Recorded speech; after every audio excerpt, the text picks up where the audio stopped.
parle. Chaque jour, Charles et Carole vous présentent la leçon de l'école du sabbat.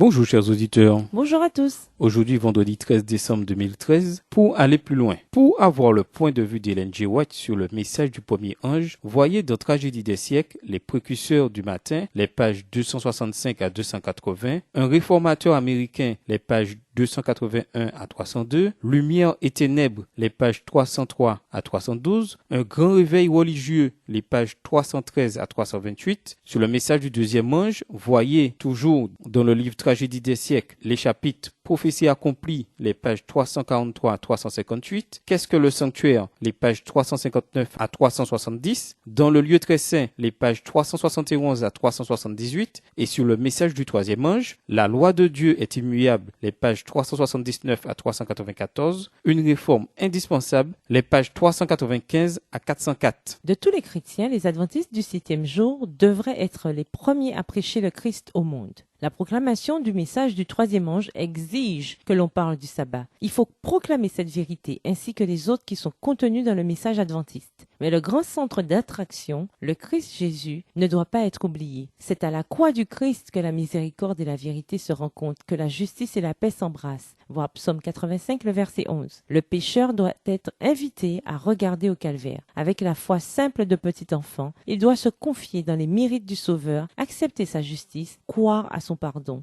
Texte tiré du livre Le ministère évangélique au chapitre 3, aux pages 450 et 451, écrit par Ellen G. White. À méditer. Dans notre société et nos relations quotidiennes, les uns avec les autres, il est capital d'avertir. Dans la plupart des cas, un avertissement a pour objectif le bien de ceux que l'on met en garde. Comment présenter les avertissements redoutables contenus dans les messages des trois anges de manière à souligner la magnifique espérance qu'ils nous offrent? L'adventisme n'aurait aucun sens si la théorie de l'évolution avait quelque chose à voir avec les fondements de nos croyances. Pour paraphraser un athée pur et dur, la théorie de l'évolution est comme un acide qui corrode tout ce qu'il touche. Les messages des trois anges d'Apocalypse 14 seraient notamment touchés car ils contiennent les thèmes centraux de la création et de la rédemption. Deux vérités que la théorie de l'évolution, même à tendance théiste, rend caduques. Qui voudrait adorer un Dieu qui a créé le monde tel qu'il est, de toute façon? Pourquoi ne devons-nous jamais, en tant qu'Église, laisser cette fausse donnée scientifique s'infiltrer dans nos enseignements? Pour l'Église adventiste, les messages des trois anges d'Apocalypse 14 sont comme un précieux signal lumineux contenant le message divin de la fin des temps que nous sommes appelés à proclamer. Même si de nombreux membres d'Église ont certainement entendu parler de ces messages, certains ont peut-être des questions à poser sur leur véritable sens. Comment expliqueriez-vous brièvement la signification du dernier appel de Dieu à ce monde et son implication? Pour avoir une vision saine de la vie, il faut une saine dose de crainte. Cette citation peut-elle s'appliquer réellement en ce qui concerne la vie chrétienne?